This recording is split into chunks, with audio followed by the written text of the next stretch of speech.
رب زدني منك علما وأنلني منك فهما رب زدني منك علما وأنلني منك فهما. ہمیں مسلمانوں کی فکر ہونی چاہیے، ملت کا جذبہ، ملت کے لیے دردمندی ہمارے دل میں آنی چاہیے، تب حالات اچھے بنیں گے. اور سب سے پہلے اپنی ذات کو بناؤ سنوارو، 5 وقتہ نمازوں کا اہتمام، راتوں کی تنہائیوں میں اللہ کے آگے گڑ گڑانے کا مزاج اپنے اندر پیدا کرو. کچھ وقت ایسا گزارو کہ اللہ تعالیٰ کے حضور میں حاضر ہو، اللہ کی بارگاہ میں گرم آنسوؤں کا نذرانہ پیش کرو. کچھ وقت ایسا ہو کہ جو دعا مانگنے کے لیے ہو، جو کلام پاک کی تلاوت کے لیے ہو. کچھ وقت ایسا ہو کہ جب صرف آپ ہو اور آپ کا پروردگار ہو. پھر کچھ وقت ایسا ہو جس میں اولاد کی تربیت کرو، گھر والوں کی تربیت کرو. قرآن کہہ رہا ہے یا ایھا الذین آمنوا قوا انفسکم واہلیکم نارا، اے ایمان والو اپنے آپ کو اور اپنی اولاد کو دوزخ کی آگ سے بچاؤ.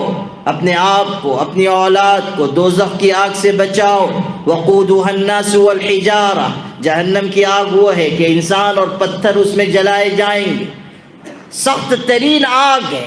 قرآن میں کہا جا رہا ہے کلا لینبذن فی الحطمہ وما ادراک ما الحطمہ نار اللہ الموقدہ التي تطلع على الافئدہ انها علیہم مؤصدہ فی عمد ممددہ.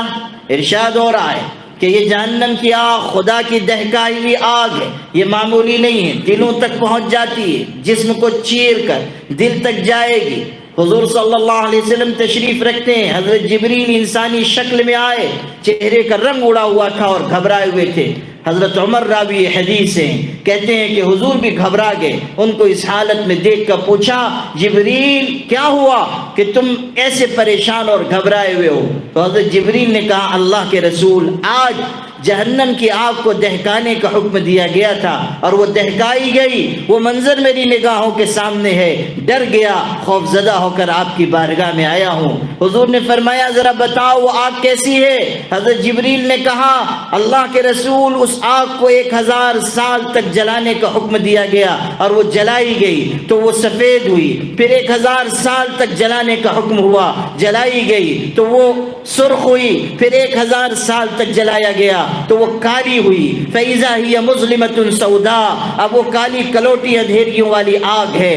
وَالَّذِي بَعَثَكَ بِالْحَقِّ، اس ذات کی قسم جس نے آپ کو سچ کے ساتھ کائنات میں بھیجا ہے.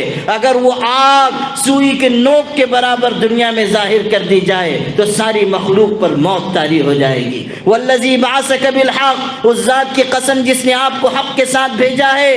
اگر جہنم کے داروغہ فرشتوں میں سے کوئی فرشتہ زمین پر جھانک کر دیکھ لے تو اس کی بدبو کی وجہ سے ساری مخلوق پر موت طاری ہوگی. اس ذات کی قسم جس نے آپ کو حق کے ساتھ بھیجا ہے، اگر جہنم کی زنجیروں میں سے کسی زنجیر کی کوئی ایک کڑی دنیا میں ڈال دی جائے تو وہ 7 زمینوں کو دھساتی لے کر چلی جائے گی. ابھی وہ اور کچھ بیان کرتے کہ ہمارے آقا نے فرمایا حسبک یا جبریل لا ينصدع قلبی، جبریل اب بس کر، کہیں ایسا نہ ہو کہ صدمے کی شدت سے میرا دل پھٹ جائے اور میرا انتقال ہو جائے. یہ کائنات کے سب سے بہادر انسان کا عالم ہے کہ حضور فرماتے ہیں بس کرو، ایسا نہ ہو کہ جہنم کی تفصیل سن کر میرا کلیجہ پھٹ جائے. اللہ کے بندو غور کرو کہ کیسی سخت آگ ہے اور اسی آگ میں ان کو ڈالا جائے گا جو آج نافرمانی کے راستے پر چل رہے ہیں، گناہ کے راستے پر، غلط کاری کے راستے پر، سرکشی کے راستے پر، بغاوت کے راستے پر. قرآن اعلان کر رہا ہے فَأَمَّا مَنْ طَغَى وَآثَرَ الْحَيَاةَ الدُّنْيَا فَإِنَّ الْجَحِيمَ هِيَ الْمَأْوَى، جو سرکشی کرے گا، دنیا کی زندگی میں مشغول ہو جائے گا، جہنم اس کا ٹھکانہ ہے، جہنم میں اس کو جانا ہے، جہنم کا عذاب سہنا ہے. اسی لیے قرآن کہہ رہا ہے کہ اپنے آپ کو، اپنی اولاد کو جہنم کی آگ سے بچاؤ. ایک ایک مسلمان فکر مند ہو اپنی ذات کے بارے میں، اپنے خاندان کے بارے میں، اپنی بستی کے بارے میں. مسلم پرسنل لاء بورڈ پورے ملک میں اصلاح معاشرہ کی تحریک چلا رہا ہے اور کوشش کر رہا ہے کہ مسلمانوں کے اندر تبدیلی آئے، سادگی آئے، ایثار و قربانی کا جذبہ آئے، اجتماعیت کا مزاج آئے. اور ایک دوسرے سے مل جل کر رہنے کی عادت پڑ جائے۔ آج آپ کے احمد آباد میں بھی اسی مناسبت سے یہ اجلاس رکھا گیا کہ آپ تک اصلاح معاشرہ کا پیغام پہنچایا جائے، مسلم پرسنل لاء بورڈ کی تحریک کو اس پورے ضلع میں مضبوط کیا جائے۔ اور صبح کی نشست میں علماء کرام کے سامنے پوری گفتگو رکھی گئی، اور اب آپ مسلمان بھائیوں کے سامنے یہ پیغام پہنچایا گیا۔ آپ کی ذمہ داری ہے کہ آپ اس پیغام کو سینے سے لگائیں اور آپ اپنے اندر تبدیلی پیدا کریں۔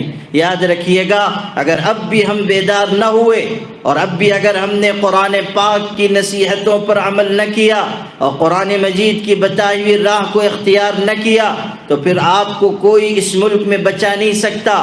کوئی جلسہ، کوئی جلوس، کوئی اجتماع، کوئی کانفرنس، کوئی جمعیت، کوئی جماعت، کوئی تنظیم، کوئی ادارہ، کوئی مدرسہ، کوئی مکتب، کوئی آپ کو بچا نہیں سکے گا۔ کوئی شخصیت، کوئی مسلم ملک، کوئی مسلم حکمراں، کوئی آپ کی مدد کے لیے نہیں آئے گا اگر آپ نے اپنا راستہ درست نہ کیا۔